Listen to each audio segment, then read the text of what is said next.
The basement was filling with water when she suddenly looked at me and asked, "If you knew you could save someone's life, would you risk losing everything you had?" I froze with a wrench in my hand, water dripping from my sleeves and the sound of a broken pipe roaring behind me. I had gone downstairs that evening to fix a leak for my neighbor, Mrs. Evelyn Carter. I thought I would spend 20 minutes replacing a pipe, collect a small payment, and go home. I had no idea that one simple question would uncover a secret she had been carrying for nearly 20 years, and change both our lives forever. Before we continue, if you believe that kindness can give people a second chance when they need it most, please take a moment to like this video, share it with someone who needs hope, leave a comment, and subscribe to Ripple of Kindness for more stories about compassion, courage, and second chances.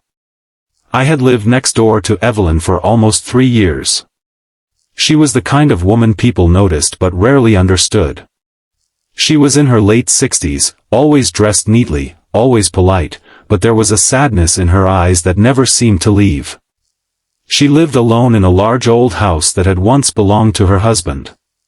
Everyone in the neighborhood knew he had died years ago, but nobody knew much about what happened after his death. Evelyn never talked about it. I wasn't a professional plumber. I worked maintenance jobs wherever I could find them, fixing broken doors, leaking faucets, damaged roofs, and anything else people were willing to pay me for.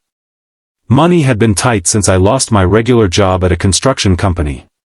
My rent was overdue, my car needed repairs, and I was quietly wondering how long I could keep pretending everything was going to be okay. Still, when Evelyn knocked on my door one rainy afternoon and asked if I could look at the pipes in her basement, I agreed without asking what she could pay me. The problem looked simple at first. One of the old pipes had cracked, and water was spreading across the basement floor. I grabbed my toolbox and followed her downstairs. The basement smelled of damp wood and rust. Old boxes were stacked against the walls, covered with sheets of plastic. A single yellow bulb hung from the ceiling, flickering whenever the wind shook the house. As I crawled beneath the main pipe, I noticed something strange. Behind several boxes was an old wooden door. It was almost completely hidden, and unlike everything else in the basement, the lock looked new. I asked Evelyn about it, but she immediately changed the subject and told me to concentrate on the leak. I didn't think much of it. People had secrets. I had my own. After almost an hour of work, I managed to shut off the water and remove the broken section. But when I turned the valve back on, another pipe suddenly burst. Water exploded across the basement, soaking the floor and knocking several boxes over. Evelyn rushed toward them with a panic I had never seen before. "Leave those," she said, almost desperately. But one box had already fallen open. Inside were dozens of old photographs, letters, and hospital documents. Evelyn dropped to her knees and began gathering them with trembling hands. I helped her, and that's when I noticed one photograph. It showed a young man standing beside Evelyn when she was perhaps 20 years younger. He was smiling at the camera, but something about his face seemed strangely familiar. I turned the photograph over. There was a handwritten sentence on the back, "My son, Daniel. I will never stop looking for you." I looked at Evelyn. She didn't take the photograph from me. Instead, she sat silently on the wet floor. That was when she asked the question. "If you knew you could save someone's life, would you risk losing everything you had?" I didn't understand what she meant. She finally told me the truth. 20 years earlier, her only son Daniel had been involved in an accident. He survived, but he suffered a severe brain injury and needed long-term care. Evelyn's husband couldn't accept the situation. He blamed Daniel for ruining the family and eventually abandoned them. Evelyn spent years paying for Daniel's treatment, selling jewelry, furniture, and eventually most of her savings. But then came the worst part. Daniel disappeared. Evelyn had been told that he had died after leaving the hospital, but she never believed it. She spent years searching for him. Eventually, she discovered that Daniel had been transferred to a care facility under a different name because of an administrative mistake. By the time she found the paperwork, the facility had closed. She had spent the last several years trying to locate him. Then she found him. He was alive. He was living in a small care home several hours away, but his condition had deteriorated. He needed surgery, and the doctors had told Evelyn that without it, he might not survive much longer. There was only one problem. The surgery was expensive. Evelyn had already sold almost everything she owned. The house was her final asset, and she had received an offer from a developer who wanted to tear it down and build luxury apartments. The money from that sale would pay for Daniel's surgery. But there was a deadline. She had to decide by the end of the week. I looked around that old basement and suddenly understood why the house had always felt empty. Evelyn wasn't protecting the building. She was protecting the last piece of a life she had shared with her son. I told her she should sell the house if it could save Daniel.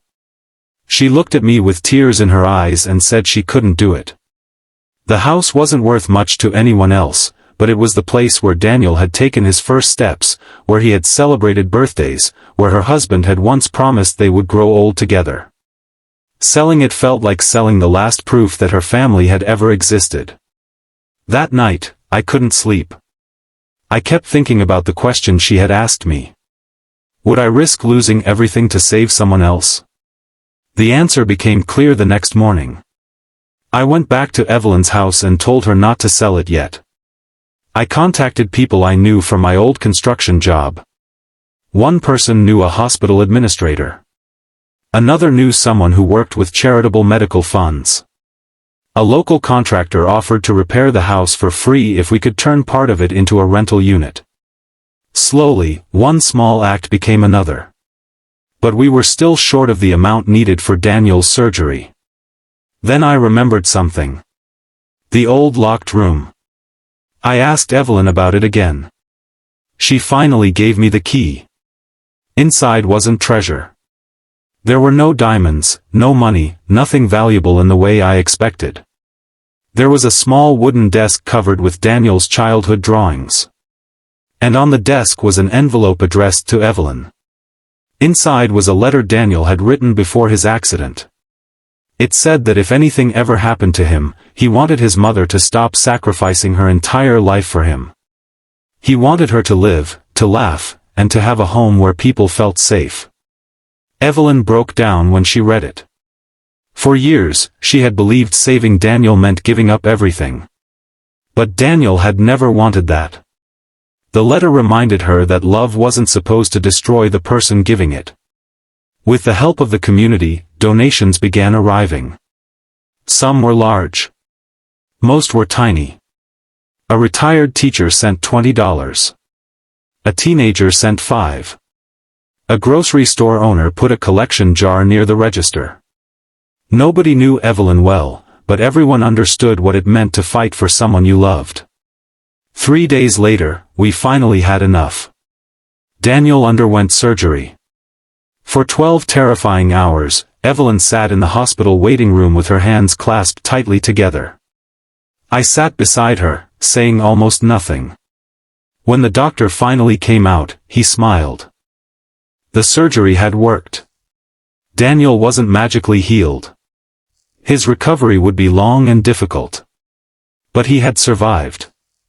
Months later, Evelyn's house looked different.